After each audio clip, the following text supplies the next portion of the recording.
She was auctioned off like cattle. He was sentenced to death after he was already dead, and someone, somewhere, thought cheese could reveal guilt. These are humanity's most deranged practices.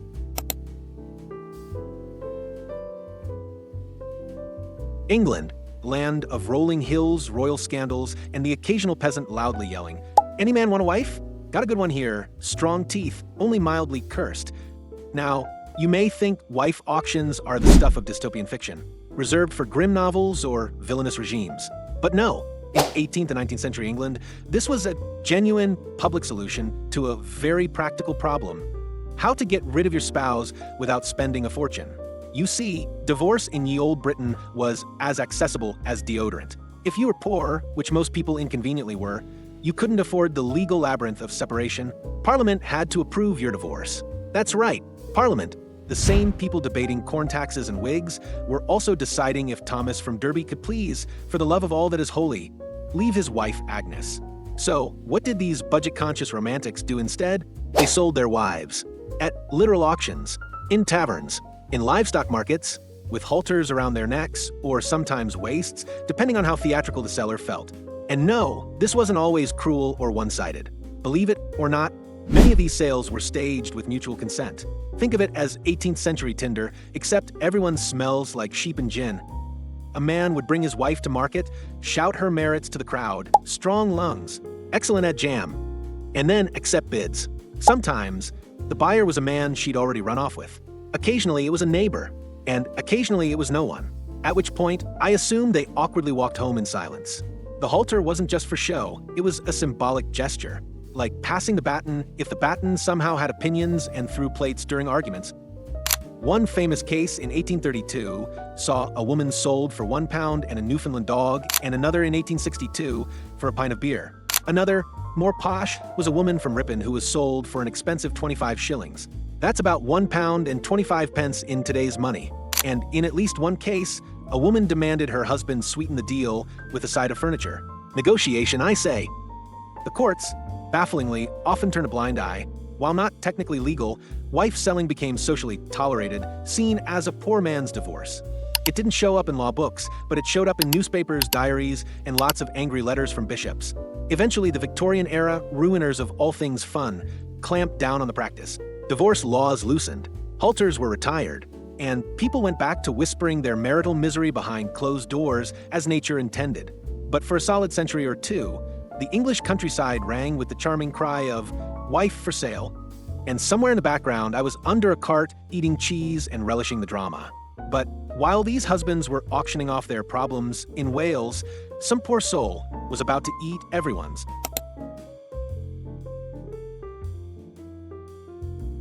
Now, let's talk about sin. Sticky, eternal, and hard to scrub off, especially if you've been drinking on a Sunday or coveting your neighbor's goat. In the borderlands of Wales, however, there was a man for that. Enter the sin eater. Not a metaphor or a clergyman. An actual, mortal person whose job was to absorb the sins of the dead by eating a sandwich off their corpse. Delightful. Here's how it worked. When someone in the village croaked, preferably after paying their debts, the family would lay the body out in their home.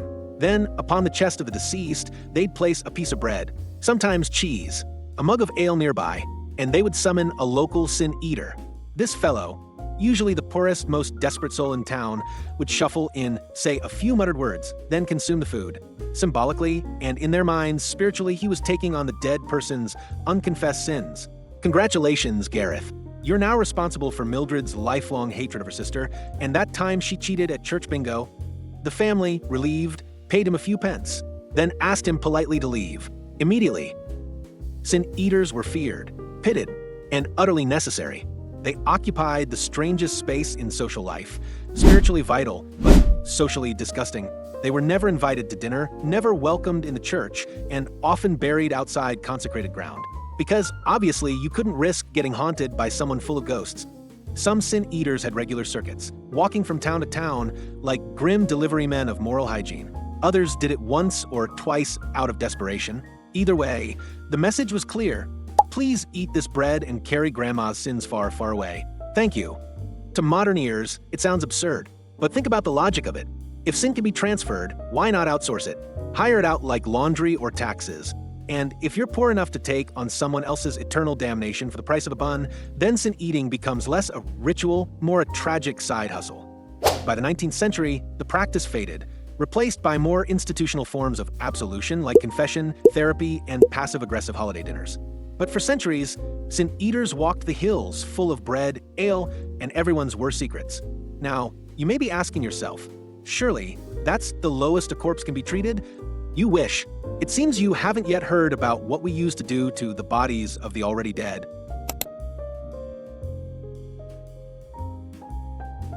Quick question. Have you ever been so angry with someone that you waited until they were dead to finally win the argument? Because that's exactly what posthumous punishment was for. And oh, did history take it seriously? Across medieval Europe and well into the Renaissance, dead people were regularly dug up, dragged out, and publicly shamed like they were contestants on some cursed reality show.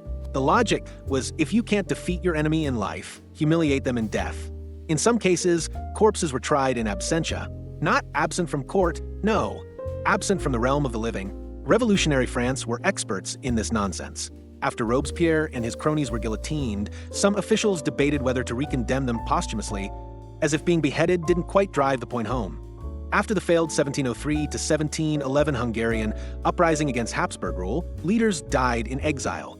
Emperor Charles VI ordered posthumous retribution.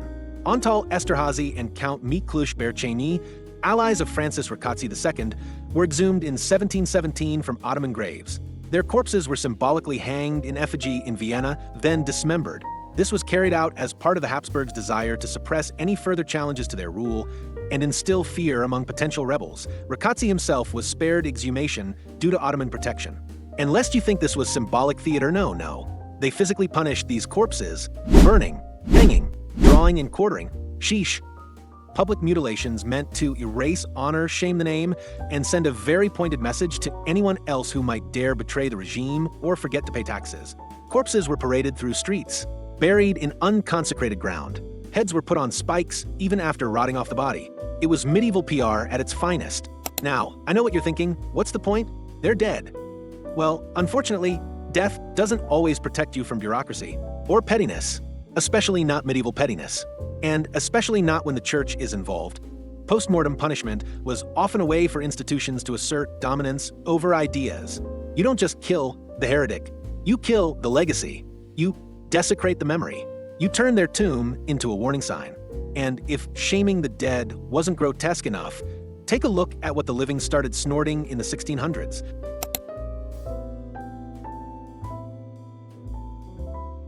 The Renaissance. A glittering time of art, science, and casually eating the ancient dead for medicinal purposes. Yes, my friend, allow me to introduce mumia, the powdered remains of Egyptian mummies, once believed to be the cure for nearly everything that ailed you. Got a headache? Snort a bit of Pharaoh. Bleeding gums? Rub in some Queen of the Nile. Feeling faint after too much goat cheese and swordplay? Mummy time. Europeans, you see, believed that ancient Egyptians embalmed their dead using powerful resins with healing properties. Combine that with the mystique of the Orient and a dash of complete anatomical ignorance, and you get corpse powder on toast. It started with physicians grinding up real mummies, imported straight from looted tombs. But demand quickly outpaced supply. So, as humans often do when running low on sacred artifacts, they faked it. Then came mummy merchants who began digging up local corpses, drying them in ovens, painting them with pitch, and selling them as genuine Egyptian. Nothing like treating your gout with Uncle Greg from the Plague Pit. And the customers? Royalty, aristocrats, the well-to-do hypochondriacs of Europe. Even kings were scarfing down corpse dust like it was medieval emergency. It became so fashionable that the dead were actively harvested. Some tombs in Egypt were pillaged not for gold, but for the potential health benefits of grandma jerky. Eventually, this culinary trend faded out, mostly because it didn't work, and also because people began asking the reasonable question, are we just eating people now? But for a couple hundred years, Europe genuinely believed the solution to mortality was powdered mortality. And that, dear viewer, is how we got from pyramids to pill bottles.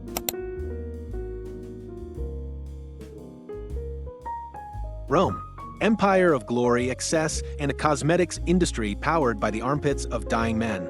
Let us speak now of gladiator sweat. Yes, actual perspiration collected from warriors who had just risked their lives in front of thousands of howling spectators. And what, you may ask, was this viscous victory juice used for? Skincare. Roman women, particularly the wealthy, the elite, and the mildly deranged, believed that the sweat of gladiators had magical properties.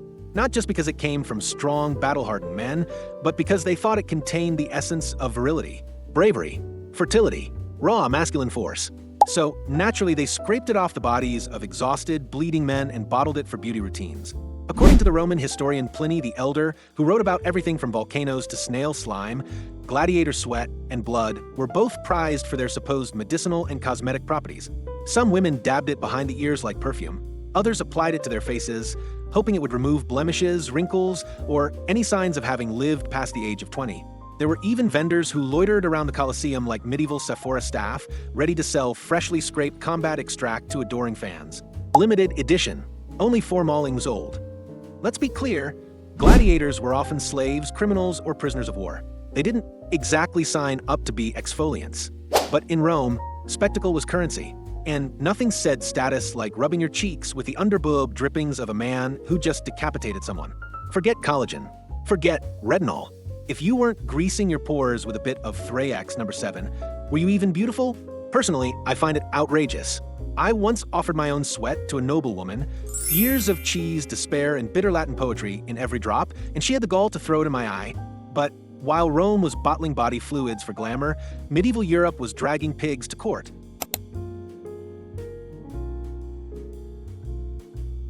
Yes, I said what I said, pigs.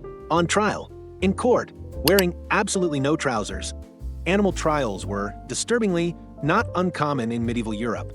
Pigs, goats, horses, cows, even insects were hauled before magistrates to face criminal charges. Their crimes? Murder, theft, crop destruction, bad vibes. The pig was the most frequent offender. Pigs, you see, roamed freely in medieval towns. And if one happened to nibble a baby or accidentally trample a monk's ankle, it could be tried for murder. Tried, as in summoned, defended by a lawyer, cross-examined, judged, and found guilty, executed, publicly, sometimes in little piggy nooses. In 1386, one pig in France was dressed in human clothing and hanged in the town square after being convicted of killing a child. Because nothing says justice like a pig in pants swinging from a gallows. These trials were carried out with full solemnity. The accused animal was assigned legal representation, often unpaid, often very confused, and proceedings were held before clergy and nobles who took the matter with deadly seriousness. Some trials went on for weeks. I'll let you in on one. I once sat through a 3-day case involving a rooster accused of laying a bad egg. The priest declared it witchcraft. I declared it Tuesday. Of course, my verdict didn't count. And it didn't stop at livestock. There are records of weevils being dragged into ecclesiastical court for ravaging vineyards. In 1508, in Autun, France, rats were formally prosecuted in an ecclesiastical court for destroying barley crops. After villagers filed a complaint, the rats were issued a legal summons to appear. Their defense lawyer, Barthélemy de Chassuna, argued they could not safely attend due to threats from cats and humans, and possibly because, again, they were rats. When the rats failed to appear, the court threatened them with excommunication, which is basically expulsion from the church, though historical records suggest the excommunication was never formally carried out. I'm a mouse, by the way, so nothing to do with me. But what drove this madness? Animals weren't just beasts, they were thought to have moral agency, capable of sin, capable of punishment, capable, in some minds, of being vessels of the devil himself. It was all very dramatic, very expensive, and very, very silly. Though I must say, I once saw a goat win his trial on a technicality. Brilliant little chap, represented himself, ate the evidence. And if you think that's the most ridiculous way to determine guilt, let me introduce you to the trial by cheese.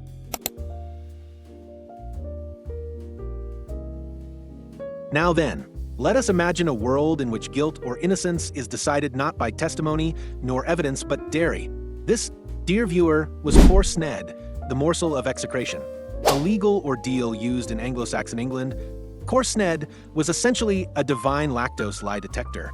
A slice of consecrated bread or cheese would be given to the accused. They were to eat it and then wait. If they swallowed it cleanly without choking, gagging, or collapsing dramatically to the floor, they were deemed innocent. But if they coughed, clutched their throat, or so much as hiccuped, guilty, and then possibly executed. Because obviously, God would never let an innocent person choke on cheese. The ritual was steeped in religion. The bread or cheese was often blessed by a priest, prayed over, and sometimes inscribed with holy verses. The accused would stand, solemn and shaking, before a group of observers and chew as if their life depended on it. Because it did. Imagine the pressure. Lactose intolerance was no excuse. A tickle in your throat? Good luck. Even anxiety, say the anxiety of being on trial in front of a priest with murder on his mind, could make one gag. Now, as utterly stupid as this sounds, the practice reflected a broader medieval belief that God would physically intervene to protect the innocent. He'd guide the cheese down, smite the guilty via phlegm, holy indigestion, as it were. Corsned eventually faded from use, likely because too many people died from bad dairy, and also because, scientifically speaking, it's nonsense. But I will say, if I'd known this was how we proved innocence, I'd have carried brie in my boots for protection. And yes, I have seen a man try to cheat Corsned by pre-swallowing oil to coat his throat. The cheese stuck anyway. God apparently was having none of it.